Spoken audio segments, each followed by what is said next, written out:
அம்மாடி ராதா, பப்புவும் சுப்புவும் குளிச்சுட்டாங்களா? கோயில்ல மேல சத்தம் கேக்குதுமா. காவடி எடுத்துட போறாங்க. சீக்கிரமா பப்பையும் சுப்பையும் ரெடி ஆகி போக சொல்லு. அத்தை, அவங்க எப்பவே குளிச்சுட்டு ரெடி ஆகி கோயிலுக்கு போயிட்டாங்க அத்தை. அது 2 பேரும் போயிட்டாங்களா? பாட்டிகிட்ட சொல்லிட்டு போன்னு கூட இல்லாம போயிட்டாங்க இந்த பப்பு பையனும் சுப்பு குட்டியும். நானே சரி இன்னும் போலி ஆட்டுறதுன்னு நினைச்சிட்டு இருக்கேன். அத்தை, 2 பேரும் எங்க தூங்குனாங்க? ராத்திரி ஃபுல்லா நான் காலையில காவடி எடுக்கணும், என்ன சீக்கிரம் எழுப்பி விடுமா, சீக்கிரம் குளிக்கணும், இதேதான் அத்தை பேசிக்கிட்டே இருந்தாங்க. அதனால காலையில எரிஞ்சு போயிட்டாங்க அத்தை. அண்ணி, சாமியே கிளம்ப போகுது கோயில்ல இருந்து. நீங்க என்ன தேங்காய் வாழைப்பழம் இன்னும் அண்ணன் வாங்கிட்டு வரலையே? அதான் ஸ்ரீமதி, நானும் நினைச்சிட்டு இருக்கேன். எப்பவே போனாரு உங்க அண்ணன் தேங்காய் வாழைப்பழம் பூலாம் வாங்கிட்டு வந்துறேன்னு. இன்னும் இவ்வளோ நேரம் என்னதான் செய்யறாரோ தெரியலையே. அண்ணி, அண்ணன் அது வந்துட்டாரு. ராதா, கோயில்ல இருந்து சாமி கிளம்பிடுச்சுமா. பப்புவும் சுப்புவும் சாமி கூட அப்படி அழகா காவடி ஆடிட்டு வராங்க.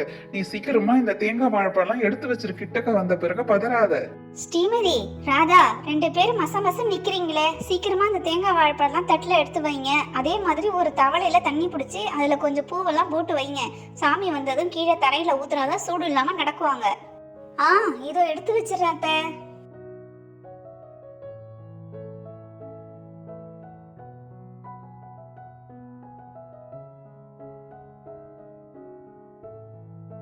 அத்தை, சாமி கிட்டக்க வருதுன்னு நினைக்கிறேன். நான் போய் மீனுக்குட்டியை தூக்கிட்டு வந்துடுறேன். அண்ணி, நீங்க இங்க இருங்க, நான் போயிட்டு மீனுக்குட்டியை நான் தூக்கிட்டு வரேன். அண்ணி, நான் மீனுக்குட்டியை நான் தூக்கிட்டு வந்துட்டேன். இந்த மேல சத்தத்தை கேட்டு இவ அவ்வளவு அழகா சிரிச்சா. அடுத்த வருஷம் இவளும் பப்பு சுப்பு மாதிரி காவடி எடுப்பான்னு நினைக்கிறேன். ஆமா ஸ்ரீமதி, இன்னும் இவளுக்கு நடக்கவே தெரியல. அதுங்காட்டியும் அடுத்த வருஷம் இவ காவடி எடுத்து டான்ஸ் ஆட போறாளா? ஏங்க, சாமி கிட்டக்க வந்துருச்சுங்க, சத்தம் கேக்குதுங்க.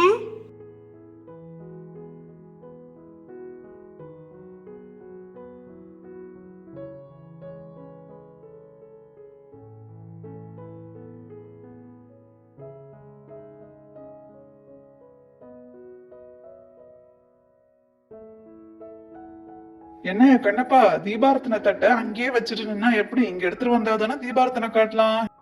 இந்தாங்க, சாமிக்கு தீபாரத்தனை காட்டுங்க.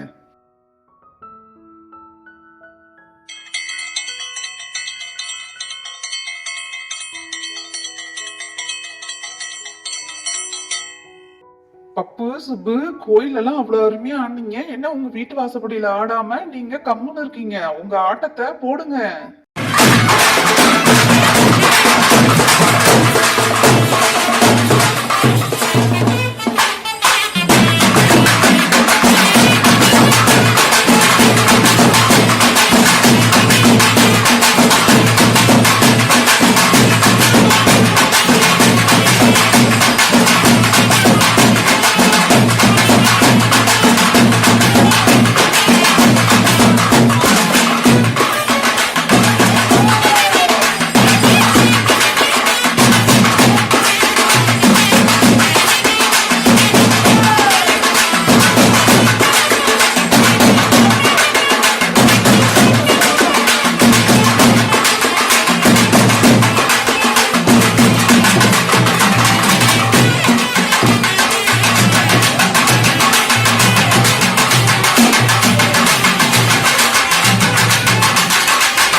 ஃப்ரெண்ட்ஸ், இந்த காவடி ஆட்டம் உங்களுக்கு பிடிச்சிருந்தா டைனி வில்லேஜ் சேனலுக்கு லைக், ஷேர், சப்ஸ்கிரைப் பண்ணுங்க. தேங்க்ஸ் ஃபார் வாட்சிங்.